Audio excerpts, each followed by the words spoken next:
कर्मा दे तू।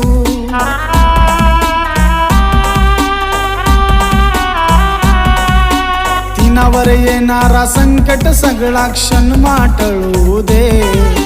तिनावर येणारा संकट सगळा क्षण माटळू दे।